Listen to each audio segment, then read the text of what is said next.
자, 이번 시간에는 합성함수에 대해서 한번 배워보겠습니다. 일단 시작하기에 앞서서 하나 예시를 들어보고 넘어가겠습니다. 자, 일단 함수 두 개를 여러분에게 제시를 할 겁니다. 자, 첫 번째 함수는 집합 x에서 집합 y로 가는 함수 하나를 제시를 할 건데, 집합 x는 1, 2, 3으로 가고, 자, 집합 y는 4, 5, 6입니다. 자, 이때 이 대응 관계를 선생님이 제시를 하면 1은 4로 가고 2는 5로 가고 3은 다시 5로 가는, 자, 요런 관계, 요 함수 관계를 F라고 합시다.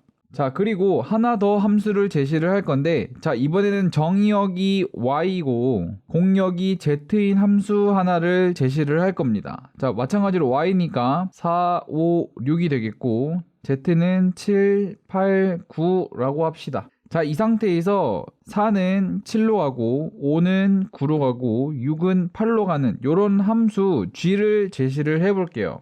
자, 그런데 여기에서 지금 집합 X에서 Y로 가는 게 함수 F였죠. 그럼 그 원소 1은 Y의 원소인 4에 대응이 되고 있다는 거 확인할 수 있습니다. 자, 그리고 이렇게도 확인을 해볼 수 있어요. 집합 Y에서 집합 Z로 가는 이 함수 G에서 봤을 때 Y의 원소 4는 7로 대응이 되고 있죠. 자, 그럼 여기서 다시 살펴보게 되면은, 자, 검은색 부분을 잘 보시면 Y는 4라는 게 지금 중개하는 역할을 하고 있죠. 다시 말해서 X가 4로 갔다가 다시 4가 7로 갔으니까, 그럼 이런 생각을 해보는 겁니다. 아, 그러면 Y를 거쳐서 바로 Z로 가는, X에서 Z로 가는 함수를 생각해 볼 수 있지 않을까? 이런 관점에서 나온 게 바로 합성함수가 되겠습니다. 자, 그래서 한번 읽어보겠습니다. 자, 합성함수는, 자, 두 함수, 아까 말했듯이 함수 두 개를 서로 합성시켰다. 자, 이렇게 보면 되니까 두 함수를 가지고 오는데, 자, 함수 f는 x에서 y로 가는 함수고, 함수 g는 y에서 z로 가는 함수라는 겁니다. y가 지금 공통이다라는 거 보이시죠? 자, 이때 이 x의 원소 스몰 x에 대해서 얘는 y에, 즉 fx에 대응이 되겠죠. 자, 이걸 그림으로 보시면은, 자, x의 원소 이 스몰 x는 함수 관계를 통해서 집합 y로 가게 되면은 fx라는 어떤 원소에 대응이 되고 있죠. 자, 그리고 다시 오른쪽 입장에서 봤을 때 이 fx는 g라는 함수에 의해서 또 다른 거에 대응이 될 겁니다. 자, 그럼 이 fx를 하나의 문자로 보게 되면은 g 이렇게 되고 함수 값으로 대응이 됐으니까 그 안에 이런 식으로 쏙 들어가면 되겠죠. 자, 그래서 이런 표현이 될 건데, 자, 다시 읽어보면은 x를 fx에 먼저 대응을 시키고, 즉 왼쪽 부분을 말합니다. 그리고 다시 이 대응됐던 fx를 오른쪽 함수식에 또 대응을 시켜준다라는 얘기입니다. 그러면은 g 괄호 fx에 대응시키게 되겠죠. 자, 이런 새로운 함수, 다시 말해서 두 개의 함수를 엮어서 만든 함수를 바로 합성함수다라고 얘기를 하고, 이때 f와 g의 합성함수다라고 이름을 붙여줍니다. 자, 여기서 순서가 되게 중요한데, 처음에 f로 갔다가 g로 건너갔죠. 그렇기 때문에 f와 g의 합성함수다라고 얘기를 합니다. 반대로 g 먼저 가고 f로 가는 이런 관계는 g와 f의 합성함수다라고 얘기하면 되겠죠. 자, 그리고 이때 함수 f와 g의 합성함수, 두 개의 합성함수는 기호로 나타낼 때는 가운데에 동그라미 표시를 해서 나타냅니다. 다시 말해서 f를 먼저 갔다가 그 다음에 g를 가는 함수다. 자, 이런 관계는 나중에 온 게 왼쪽에 위치하게끔 g 동그라미 f, 자, 이런 식으로 표현하면 되겠죠. 자, 다시 그림을 보시면, 자, 집합 x의 이 동그라미 친 원소는 결국 한 번에 거쳐서 z의 어떤 원소에 대응이 되고 있죠. 자, 그때 이런 대응되는 이거를 우리가 함수값이라고 얘기를 하잖아요. 자, 그 함수값을 표현을 할 때 아까 우리가 함수를 g 동그라미 f다라고 얘기를 했었죠. 그럼 우리가 함수값 쓸 때 f에다가 괄호 열고 x 이렇게 쓰듯이 얘도 마찬가지로 오른쪽에다가 스몰 x 이렇게 괄호로 표현해 주면은 얘가 바로 합성함수 f와 g의 합성함수의 함수값이다 라는 표현이 됩니다. 이것도 하나의 약속이니까 기억하시면 되겠고, 자, 아까 그림에서 봤듯이 fx를 다시 g로 보내게 되면은 fx가 g 안에 이렇게 쏙 들어가 있는 형태로 나타난다 라고 얘기를 했었죠. 자, 결국 얘랑 같은 말이 되니까 이런 식이 성립하게 된다는 겁니다. 즉, 이 합성함수 기호를 보시게 되면은 이 오른쪽 식으로 바꾸는 연습을 하셔야 되고 그 반대도 연습을 하셔야 됩니다. 자, 그리고 이 오른쪽 값을 이용을 해서 합성함수를 표현을 할 때 y는 그리고 g 괄호 열고 fx, 자, 이런 식으로도 표현하기도 한다라는 얘기입니다. 그럼 우리가 지금까지 합성함수를 표현하는 방법은 두 가지가 있겠죠. 첫 번째 방법이 g 동그라미 f 이런 식으로 표현하기도 하고, y는 이라고 나오면 함수값을 표현을 많이 하니까 g 괄호 열고 fx, 자, 이런 식으로 표현을 하면 되겠죠. 자, 그러면 이 밑에 예시를 한번 보겠습니다. 자, fx가 2x, gx가 x 플러스 4일 때, 자, 요 나머지 식의 값을 한번 구해보라 라는 얘기입니다.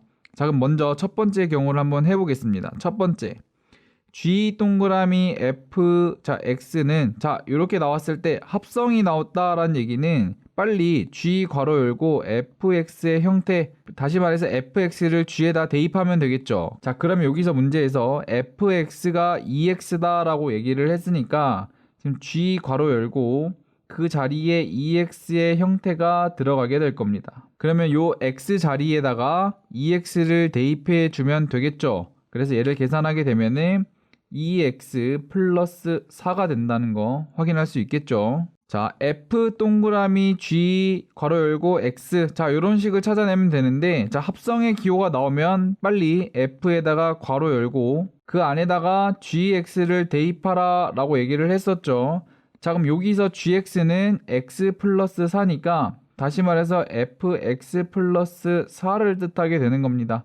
그럼 x의 위치에다가 x 플러스 4를 집어넣으면 되겠죠. 그럼 얘는 2 곱하기 x 플러스 4가 돼서 2x 플러스 8이 된다는 거 확인할 수 있겠죠. 자, 그런데 여기서 확인할 수 있는 게 있죠. 첫 번째, f와 g의 합성함수를 구했더니 결과가 2x 플러스 4였고 그 반대의 경우를 구했더니 2x 플러스 8이 나왔죠. 자세히 보시면 요거는 식이 다른 식이기 때문에 합성의 순서를 바꾸게 되면은 서로 다른 함수가 된다는 것까지 확인하시면 되겠습니다. 그래서 일반적으로 합성함수를 하실 때는 순서가 되게 중요하다, 꼭 명심하시길 바랍니다. 자, 이번에는 합성을 할 때 굳이 다른 함수가 아니어도 된다라는 사실까지 짚고 넘어갈 건데, 자, f에다가 f를 합성한 요 식은 어떻게 형성이 되는지 한번 확인을 해 보겠습니다. 자, 그럼 f 동그라미 f, 자, 괄호 열고 x, 자, 이런 식으로 표현이 되겠죠. 자, 그럼 마찬가지로 이렇게 합성이 있을 때는 빨리 괄호 열고 fx를 여기다 다시 집어넣어 줘라 라고 했습니다.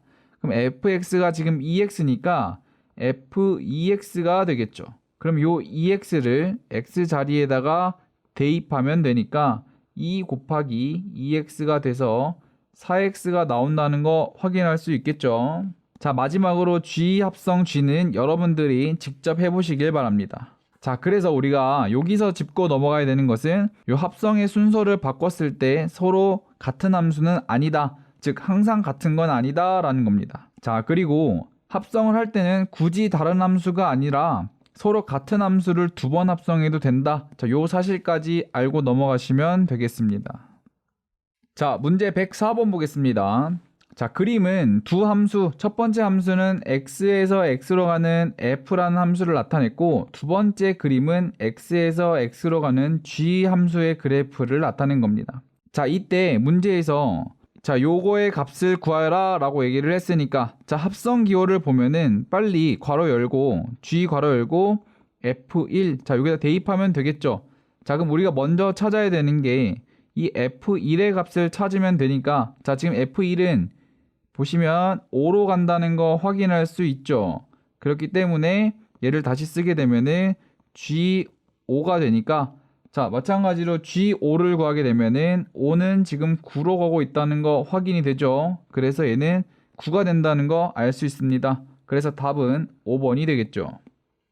자, 문제 105번 보겠습니다. 마찬가지로 두 함수를 그림으로 표현된 게 나왔고 g 합성 f3의 값을 구하라 라고 나왔습니다. 자, 그럼 얘도 g 동그라미 f3 이렇게 나와 있으니까 오른쪽 식을 g에다 넣어 버립시다. 그럼 g 괄호 열고 f3 이렇게 써주면 되겠죠. 그럼 f3의 값을 구하게 되면은 지금 3은 4로 간다는 거 확인할 수 있습니다. 그래서 얘는 g4가 되겠죠. 그럼 오른쪽에서 4의 값을 구하면 되니까 지금 4는 5로 가고 있죠. 그렇기 때문에 g4의 값은 5이므로 결국 우리가 찾는 값은 5가 된다. 그래서 답은 5번이 되는 겁니다.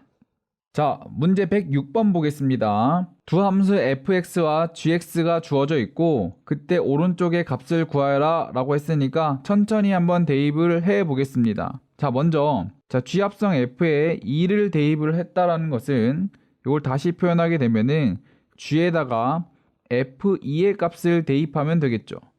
자, 우리가 먼저 찾아야 될 게 f2의 값을 구해야 되니까 대입을 하게 되면은 2의 제곱 마이너스 1이 돼서 3이 나오겠죠. 그럼 얘가 뜻하는 거는 g3을 뜻하니까 자, 이때는 3을 g에다 대입하면 되니까 여기다 대입하면 되겠죠. 그래서 마이너스 2 곱하기 3 플러스 1이 되니까 마이너스 5가 나온다는 거 알 수 있겠죠. 자, 같은 방법으로 f 합성 g에다가 마이너스 2를 집어넣게 되면은 자, 마찬가지로 f 괄호 열고 g 마이너스 1을 대입하면 되겠죠. 자, 그럼 먼저 g-1부터 구하게 되면은 여기다가 마이너스 2를 집어넣으면 되니까 마이너스 2 곱하기 마이너스 1 플러스 1이 돼서 얘는 3이 되겠죠. 그럼 얘를 구하게 되면은 f3의 값을 구하면 되니까 자, f3은 마찬가지로 여기다가 3을 집어넣으면 되겠죠.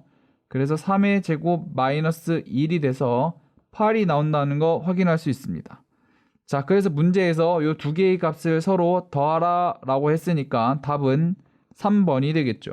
자, 근데 여기서 하나만 더 짚고 넘어가 보겠습니다. 그러면 굳이 이런 식으로 f2를 구하고 그 다음에 g를 구하는 게 아니라 한 번의 식을 구한 다음에 대입해도 되냐라고 물었을 때 결론부터 말하자면 그건 됩니다. 그것까지 한번 짚고 넘어가려고 하는데 자, 그럼 먼저 g 합성 f의 식을 구해야겠죠. 그럼 얘는 g라는 함수에다가 fx의 함수식을 대입하면 되니까 지금 fx는 x제곱 마이너스 1이죠. 그러면 g x제곱 마이너스 1이 되니까 요 x 자리에다가 x제곱 마이너스 1을 집어넣으면 되겠죠. 그럼 마이너스 2 곱하기 x제곱 마이너스 1 플러스 1 자, 요렇게 될 겁니다. 정리하면은 마이너스 2x제곱 플러스 3이 되겠죠. 자, 이 상태에서 2를 집어넣게 되면은 결국 g 합성 f에다가 2를 집어넣게 되면은 요 오른쪽 식에다가 2를 집어넣으면 되겠죠. 그럼 마이너스 2 곱하기 4 플러스 3이니까 마이너스 5 같은 값으로 나온다까지 확인할 수 있겠죠. 자, 그래서 이런 문제가 나왔을 때는 함수 값을 일일이 구해서 대입하는 방법도 있고 자, 다른 방법으로는 식을 구한 다음에 마지막에 대입을 해도 되더라. 자, 여기 두 가지 방법까지 캐치하고 넘어가시면 되겠습니다.